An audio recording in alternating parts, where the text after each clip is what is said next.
This is Empowered Explant, the podcast helping women ditch their breast implants with confidence. My name's Darnah Mercieca. I'm a board-certified health and wellness coach and explant warrior. And I am here at the Biohacking Congress in Austin, Texas with Christian Drapeau. He is the founder and CEO of Kalyagen, who is here speaking on the topic of tapping into the power of your own stem cells. And I am just really, really excited about what they can do, they being stem cells, can do for helping our bodies heal after explant surgery, specifically the removal of breast implants. So I'm excited to have that conversation with you and just really understand the stem cells' role in our body and how we can actually increase that, improve that, and enhance that. So thank you for joining me, Christian. My pleasure. Yeah. Stem cells, a really big topic. Mm-hmm. You've spent years and years and years researching this. There is a lot to get our head around. So we're really only going to be able to scratch the surface in this interview. But first, what led you down this path of, stem cells? I want to research this. I want to make a difference in this space. Your question is interesting because my involvement with stem cell research did not happen that way. It happened by really following what I would call like the normal scientific method. My background is neurology. So I was doing brain research in epilepsy and memory. Okay. I was hired by a company that was selling a dietary supplement, blue-green algae from Klamath Lake. We're in 1995, right after the passage of the Dietary Supplement Health and Education Act. So companies needed to have data to sell their product. That product had an effect on the mind. So I was hired to do the study on that product. I had no knowledge of stem cells other than what you learn in med school, about stem cells or precursors to blood cells. That's all that I know, like anybody else who went to med school. So I'm working with this plant. We identified the main mechanism of action. Everything was done quickly in a few years.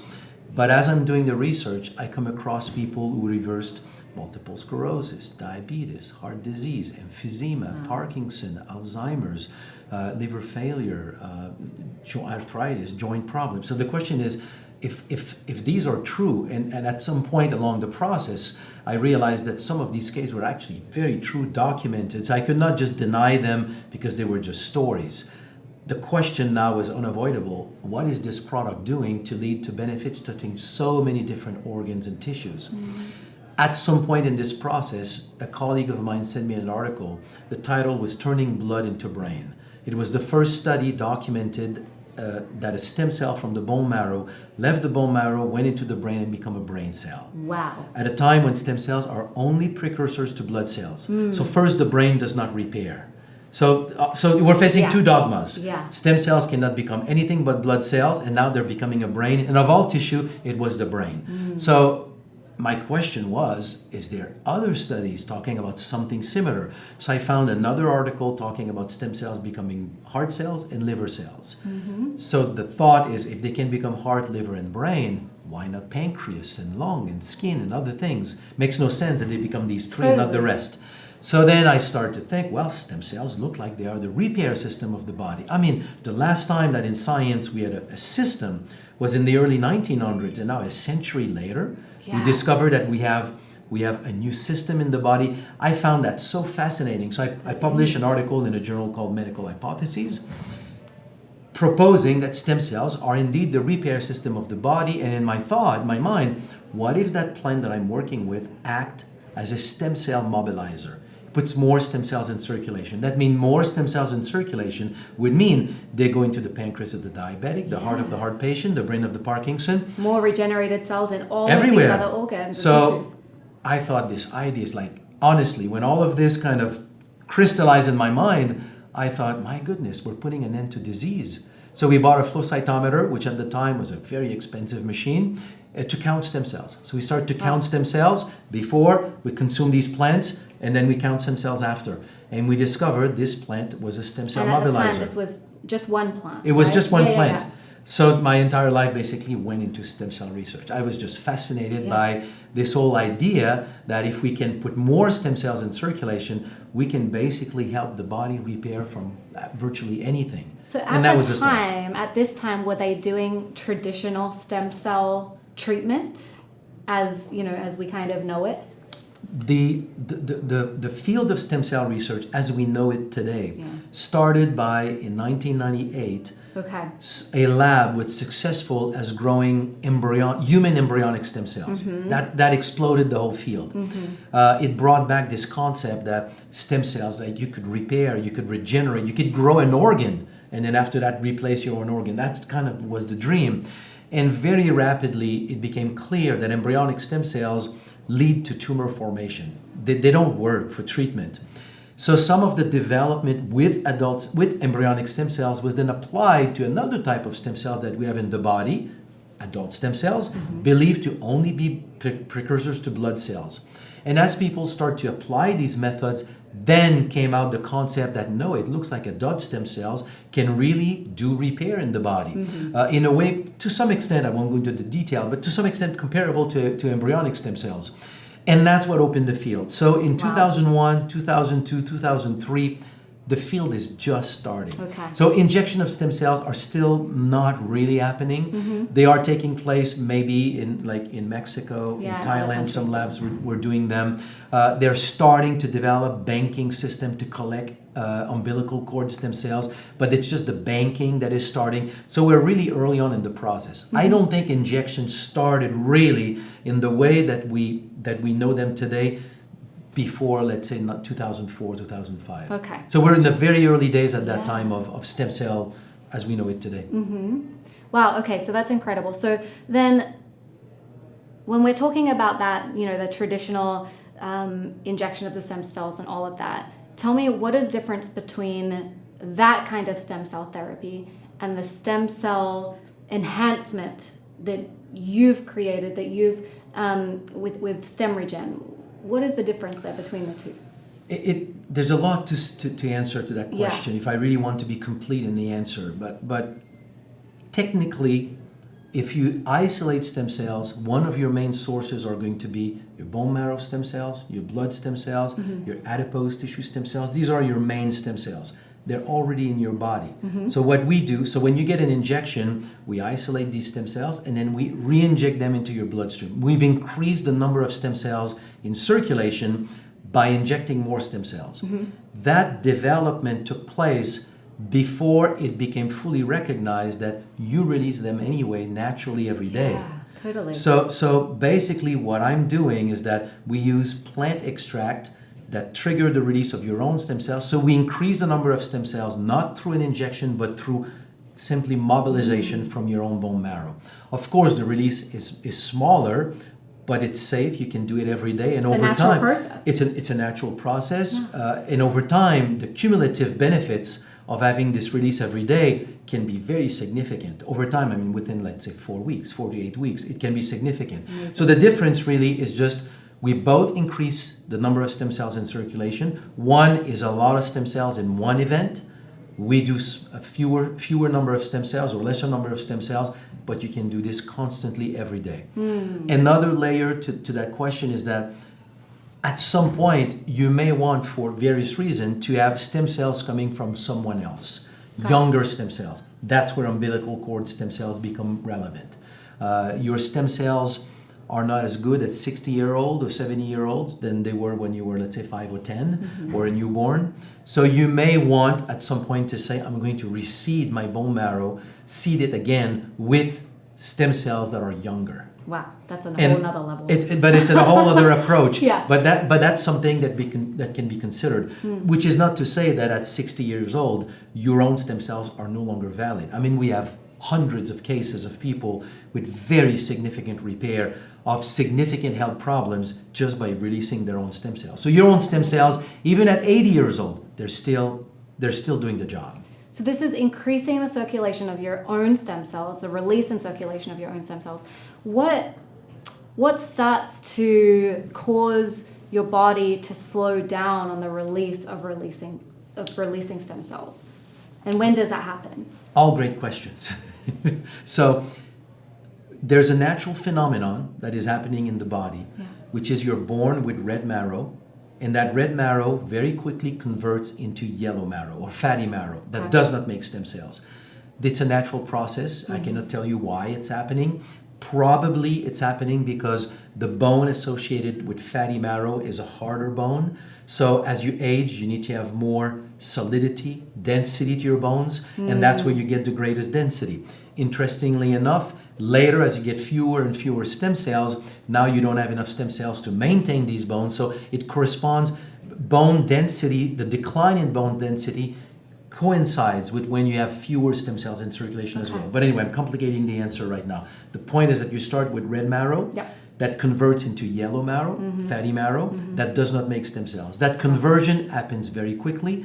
By age 30, you have lost 95% of your red marrow. That makes me sad. And that's when, in your 30s, you discover that you're no longer Wonder Woman, right? Yes. You don't like I can't recover as fast. Exactly. Is that you don't have as many stem cells in circulation as you used to have. And the big question is, why is this happening? I don't have an answer, but what I believe is just that we need to understand we evolved over the past 50,000 of years or more with a lifespan of 30 years old. We have never selected in our evolution longevity. It was not needed. Yeah, it's true. Past 30 years, you die, either eaten by the saber-toothed Your job is tiger. done if you've stayed alive for that long. Exactly. Yeah. So, or you die of pneumonia, whatever. Right. Your life expectancy was very short. Yeah. And now we've increased over the past 150 years. Now we've added 50 years to our lifespan. The bone marrow, your repair system has not developed that ability. Yeah. And I think that is why putting more stem cells in circulation is so relevant. So answer to your question is the conversion of red marrow to fatty marrow that makes it so that in your 30s you lose the balance between losing cells every day and replacing these cells. As long as you have enough stem cells to offset your sort of cellular loss in your tissues, you're fine. But in your 30s, you lose that balance. And that's when you start to experience aging. Here we are, people. Here we are. So, okay, that makes so much sense. And then obviously, like you were saying, you know, we've added this life expectancy. And then we're adding now all of this toxicity and pollution and all of these additional toxic loads for our bodies to process. And so there's a lot of degradation happening inside our bodies just from our environments. And then you go and put breast implants in your body and these other things. And this could be with any kind of foreign object or implant that goes into your body that's having those effects. And so breast implant illness, it really does it breaks you down in so many ways. We're talking, 30 plus different symptoms, women who are presenting with autoimmune conditions and things like hair loss, and it ages you faster. There's so many things, neurological decline. And so what I'm thinking in my head after learning about stem regen and talking to you is that stem cells could play, increasing the number of stem cells in our circulation could really improve inflammation, healing after surgery, and the repair of our tissue. Everything. It plays a part in all systems in your body, right? Yeah. Now, in the research that I have done, I have not yet done, but I will. But I have not yet done research specifically about stem cells and the specific kind of issues that you're talking about, or women's health in general. We targeted more like repair of various tissues. So I will give you all the information that I know, and together we can probably figure something out. Yeah. But answering directly to your question, anything that is a surgery, that is an incision, where you need healing of tissues, definitely that area of your body screams for repair. Biologically speaking, think of yourself as an animal. Biologically, we evolved over time when, for most of our history, we did not have an operating room, to do a controlled incision. So naturally, an incision means this is a lethal exposure. Yeah. Bacteria get there, sepsis, you die. So physiologically speaking, you want to seal that wound as fast as possible. If you don't have enough stem cells in circulation, the local fibroblast will kick in to seal that wound, and it will leave you with a keloid scar. That's what a scar is. If you have enough stem cells in circulation, stem cells will be called to that area, will migrate into the wound, will become keratinocyte, fibroblasts, hair follicles, sweat glands, sebaceous glands, everything, a normal skin. So we have cases where we have seen like horrendous injuries, like a round saw injury, for example, to a leg, where the saw just like torn the skin and tissues. And within about 2 weeks, you're left with a very, very fine scar. It's just a matter of having more stem cells in circulation. So right now we are working with orthopedic surgeon, for example, and simply adding a product like StemRegen that puts more stem cells in circulation. The typical outcome, virtually every patient, the patient will show within 7 to 10 days the recovery that they normally see after 3-4 weeks, and that the amount of pain medication used is drastically released, not because the product does anything special. It's your stem cells that are the miracle. We just put more stem cells in circulation, they go repair. You mentioned inflammation. One of the roles, I don't focus on that message, but my partner, my colleague with whom we develop all that science, that's a lot, one of her focus. It's the fact that stem cells are extremely anti-inflammatory. You cannot repair with inflammation. So what a stem cell will do when it gets into an injury, the first thing it does is that it suppresses inflammation. Locally, not systemically, locally. So wherever you have the injury, wherever you have the damage in your tissue, stem cells will be attracted there. First thing they do, suppress inflammation, and then they do repair. So they bring to the area a lot of anti-inflammatory properties, and then the repair. This is huge. So, I mean, there are so many women who, after surgery, are struggling with scars, and women who have a bit more of a comprehensive surgery. Maybe they've had a lift, so they've got more scarring, or women who have had mastectomies as well. That's huge. So this could really help with women's scarring.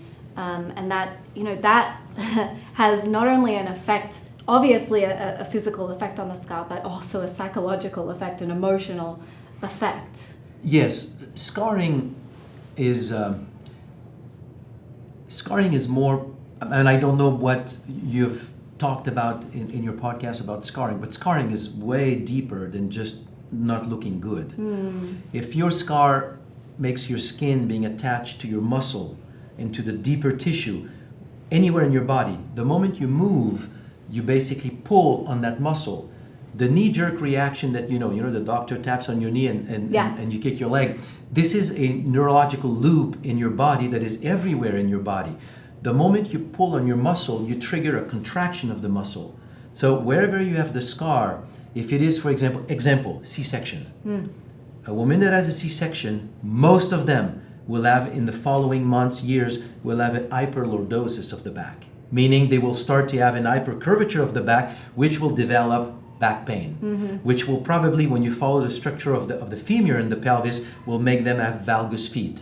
So it will affect now their feet.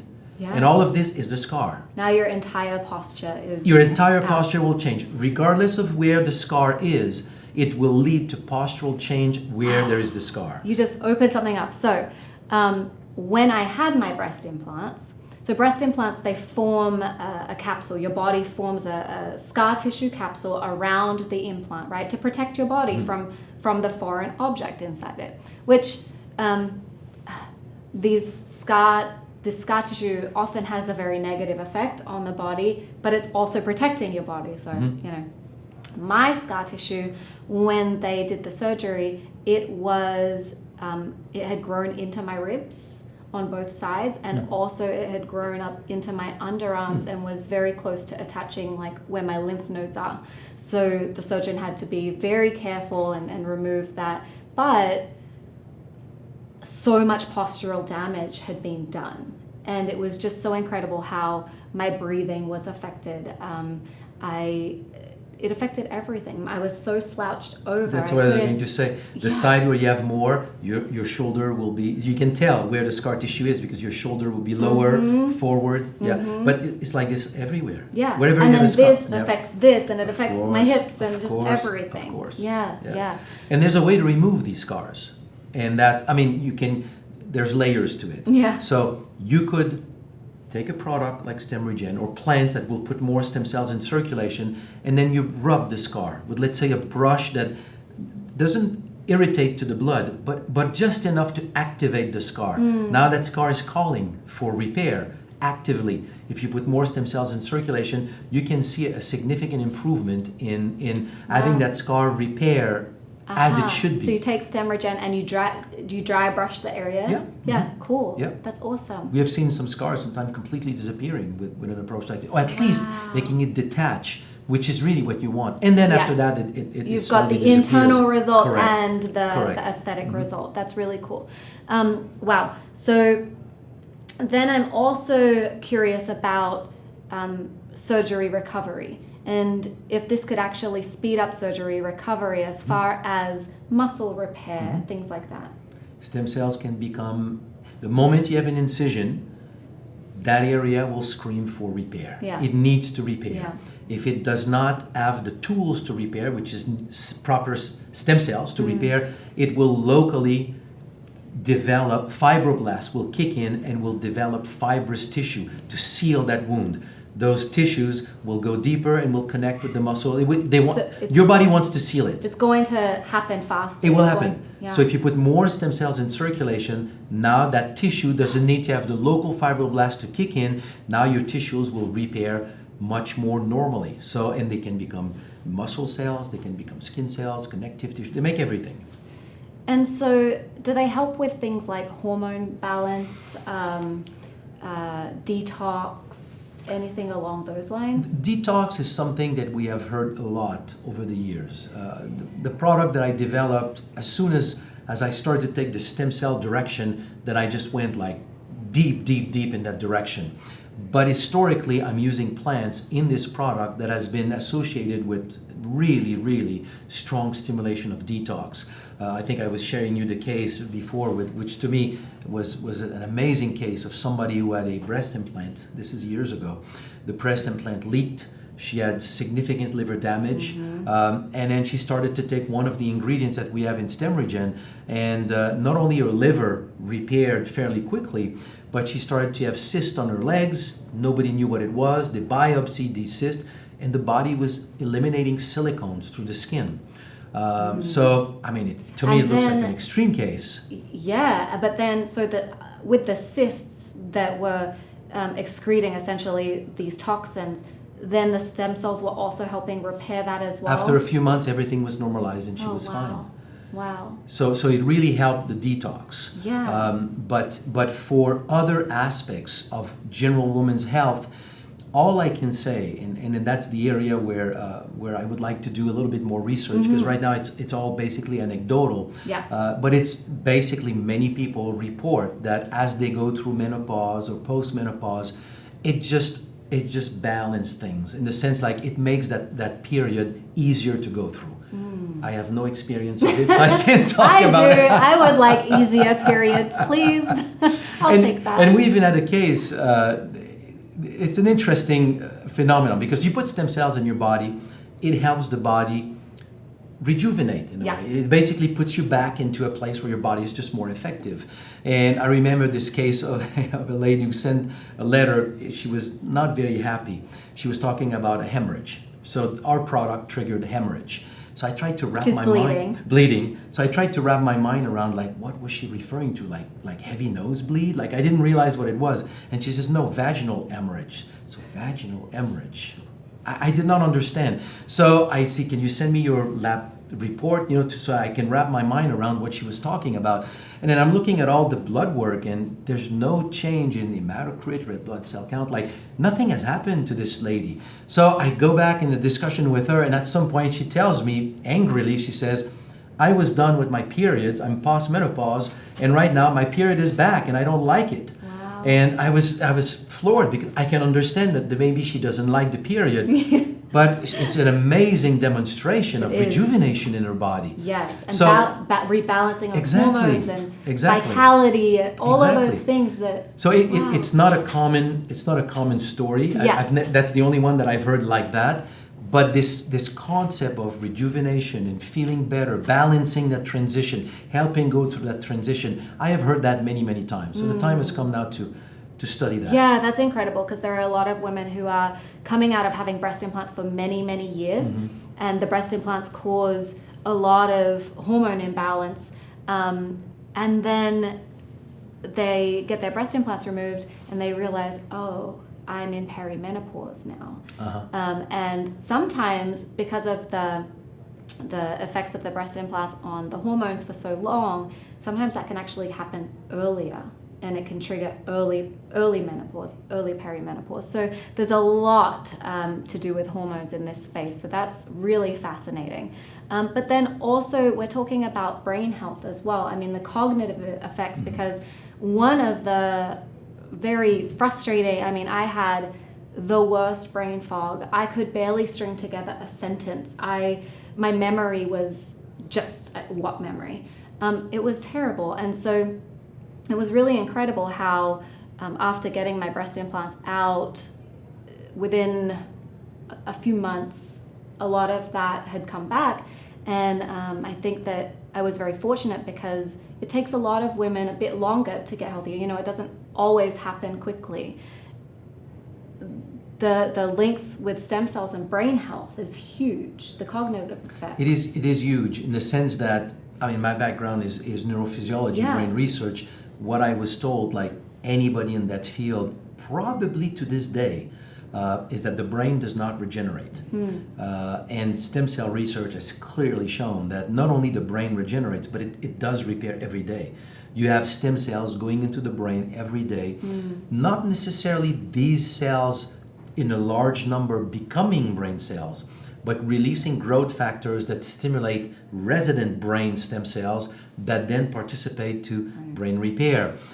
With good sleep, the two go together, and you do get brain repair. So absolutely, you can, by putting more stem cells in circulation, support the ability of the brain to repair. Does that have effects on, I mean, I'm assuming it would, mental health as well, anxiety, depression? Has that been looked at all? In terms of stem cells itself, I don't think that it has been looked at. Okay. There is a direct link between the number of stem cells in circulation and Parkinson, which has a dementia component, Alzheimer's disease as well. So you count the number of stem cells in people who have developed these diseases, and you find that the number is much lower than somebody of the same age that is healthy. So there's a link between how many stem cells are available in your blood in the development of these problems. Now, if you put more stem cells in circulation, I'm not aware of research that have shown that you can increase symptoms of dementia or things like this. However, the plants that we have in stem regen specifically, before, what we need to understand, these plants have been used for centuries. Yes, and I'm excited to talk about that because one thing I love about your product so much is it's plant-based. These are incredible plants. How we identify these plants is with a very simple question.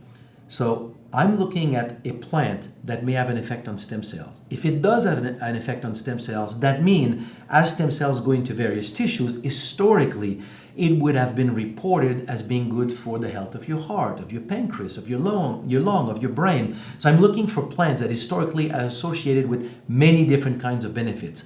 Oftentimes they're called adaptogens because an adaptogen is something that helps all aspects of your body, but we really don't know how it works. And now I'm thinking, well, we're discovering how it works. It stimulates stem cell release. So it's a lot of those compounds. Wow. So that's how we identify them. So they've been used for centuries. Yeah. We identified their role in stem cells, but a number of them have, as part of what is recognized of their biochemistry, mood enhancing effect, mood elevating, mental clarity, antidepressant. Like, for example, blue-green algae has a component called phenylethylamine. Okay. Phenylethylamine, PEA, is known in biochemistry as the molecule of love. When you are doing, let's say, sculpture, there you go. When you're doing sculpture, painting, and you're absorbed into what you're doing, the noise is not bothering you. You're not hungry. Any problems you have right now, you forgot about them. Your financial problems that were stressing you yesterday and will stress you again tomorrow, right now, you're not thinking about them. You're content. Wow. Your brain is making PA. It's your molecule of joy. That molecule is very short-lived in the brain. So, but what has been shown is that if you take it orally with a molecule that preserved from its degradation in the brain, it will give you an antidepressant effect, mood elevating, mental clarity. In a child, it's ADD. So all this work has been done and has been published. So AFA, blue-green algae, contains phenylethylamine, and the sea buckthorn berry extract contains a compound that blocks the enzymes that degrades PEA. So by combining the two, you get sort of this mood-enhancing effect. So yes, people taking the product do report feeling like better concentration, mental clarity, just it's not coffee. It's more like I just feel better. And it's a different biochemistry, not necessarily linked to stem cells, but linked to the product nevertheless. But it's a really great byproduct Correct. of stem regen. That's Correct. incredible. Okay. And so, it goes without saying that we're talking about, it's going to be great for joints, joint pain, all of these things, arthritic pain, all of that. So what about the effects on autoimmune disease? Autoimmune disease is one of these applications for which I don't have necessarily a mechanism of action to explain why benefits are seen. But I'm working with a doctor who he's a good friend of mine, so whenever I develop a formula, I send that to him, and he gives it to his patients, and I get some feedback. So he has used over the past 5-6 years, roughly about 35,000 bottles of stem regen with all of his patients. So I asked him something like a month ago, refresh my mind here. What are the main benefits that you see with your patients? What are the conditions where you see the largest number? What is the conditions for which you see the largest number of patients getting benefits? And his answer was autoimmune. Wow. So I dug a little bit more, but I want to avoid here making claims with specific diseases. Yeah. But I don't have an explanation. But a lot of so-called autoimmune problems seems to get great benefits by putting more stem cells in circulation. Is it because of the anti-inflammatory properties of stem cells? Is it because stem cells go and repair these areas that have been damaged by the autoimmune response? So you basically need to continue to offset the degradation. Exactly, you offset the damage, but you need to continue. So I don't know what is the mechanism of action behind. Something is there. Something is there, and it at least improved the quality of life. That's incredible. Yeah, we have a lot of women in this community who develop autoimmune conditions or have autoimmune conditions that they aren't really aware of, and then the chronic inflammation that's caused from the breast implants brings that out and brings that autoimmune disease. And when they remove the breast implant, the autoimmune process continues? Sometimes not. Some women heal through that and the autoimmune condition goes away or falls back dormant, just depending on the condition. But in some cases, no. In some cases, there are women who continue to have these issues, but I think that's where, you have to look at this holistically. It's you have removed one of the root causes, but now you have to look at the whole system. What is going on inside your body, There's so much more to repair. You got to repair the gut. You got to, address that inflammation, all of the things. So typically what would be an autoimmune problem? That is there one more prevalent than others? Gosh, we see so many. I would say, I'm talking to women who have MS. I'm talking to a lot of women who form celiac disease after having implants. A lot of women who have rheumatoid arthritis, that's a big one. A lot of women who have Lyme disease as well. It varies. So a lot of these conditions, talking about bowel problems or intestinal problems, they're due to, you experience the problem when you have an exhaustion of the stem cell layer in the tissue, whose job is to repair that tissue. The insult is constant, So the tissue is trying to repair constantly, and then it leads to a local exhaustion of your stem cells.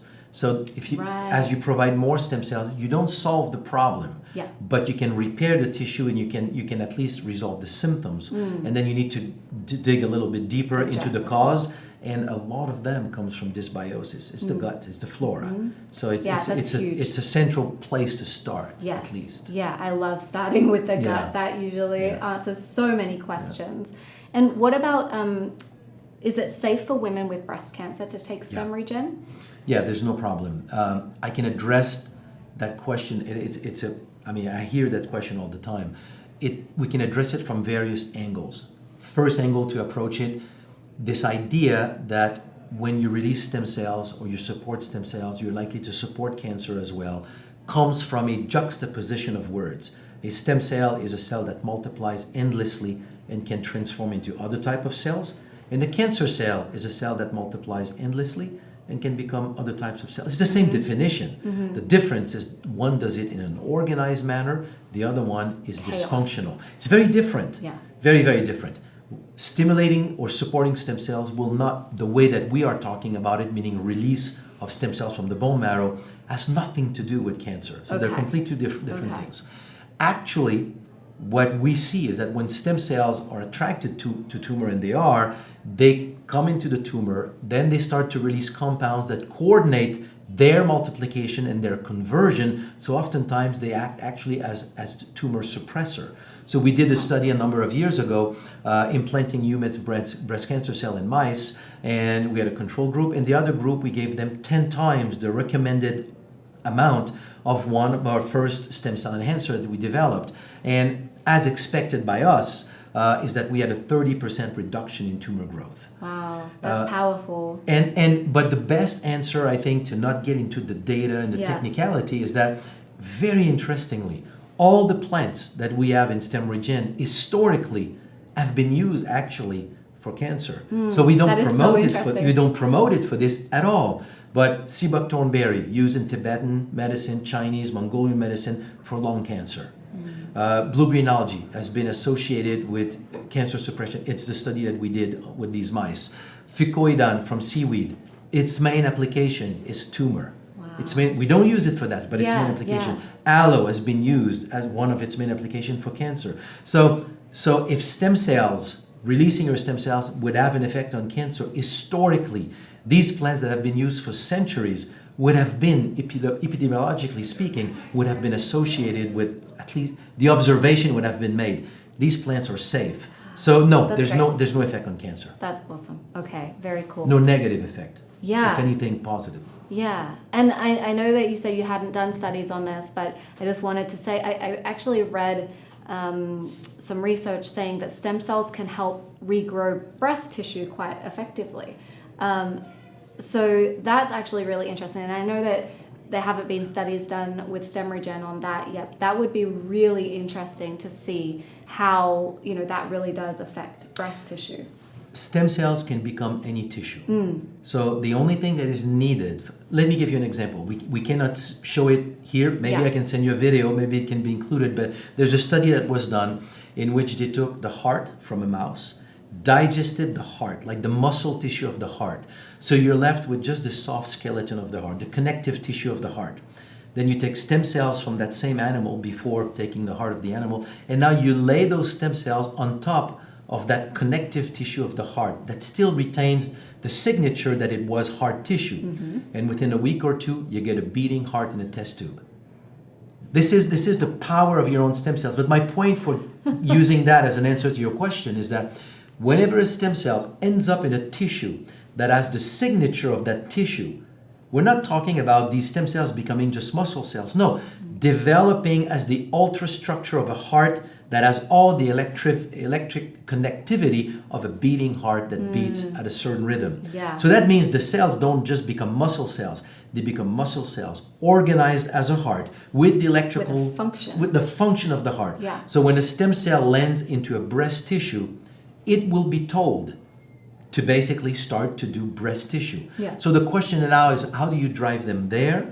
And how do you make stem cell understand that they're not into an area of scar tissue, Yeah. but an area that needs reconstruction. So it's a different question, but yes, absolutely. Stem cells can do that. The possibility is absolutely there. Oh, that's incredible. Okay, so where do you recommend people go to learn more about stem regen and how this product can support them? The best place is to go on our website, kalyagen.com. So this is Kalyagen. Kalya means youth in Sanskrit. Gen, regeneration. Kalyagen.com. And we tried, sometimes people say the website is technical. We tried to put all the answers to those questions. Actually, I love your website, and I think that you really do a great job of explaining everything in a way that's understandable. I went through it and I was reading it. I'm like, oh, this is nice. Language that I can actually read. I know what this is. So no, you've done a great job. Very good. Thank you. Yes. Okay. And I'm going to add those links into the show notes for the episode so that you can all find those. Thank you so much for this conversation. This has been incredible and really enlightening as to how enhancing the activity of our stem cells can really make a difference holistically, and how I love how the plant products, the plant ingredients in your stem regen product, it affects you in other ways as well. It has those alternate effects, mindset, amazing, just so incredible. Yeah, all these plants historically were used for other things. Yeah. And just to be clear, because we get the question often, there are no stem cells in the product. It's plant extract that triggers the release of your own stem cells from your bone marrow to the circulation. Yeah, thank you for clarifying that. Yeah, you are not taking stem cell pills. There are no babies in the capsule. No babies in the capsule. Oh my goodness. Well, thank you so much. This has been great. And a huge thank you to the Biohacking Congress for having us. I love it here. It's such a great place to learn from scientists, doctors, and biohackers, as well as explore products that could really improve the quality of the rest of your life. There are over 30 guest speakers on all things biohacking and 30 plus health products, health companies here at the exhibition space that you can check out. Go to BiohackingCongress.com and get your ticket to the next Biohacking Congress, which is in Miami in October. And if you can't make it in person, please buy a ticket to all of the digital recordings, because you can learn so much from these amazing, amazing humans sharing their knowledge with us. So thank you, and thank you for listening to Empowered Explant. You can hear more episodes at explantpodcast.com. Be well.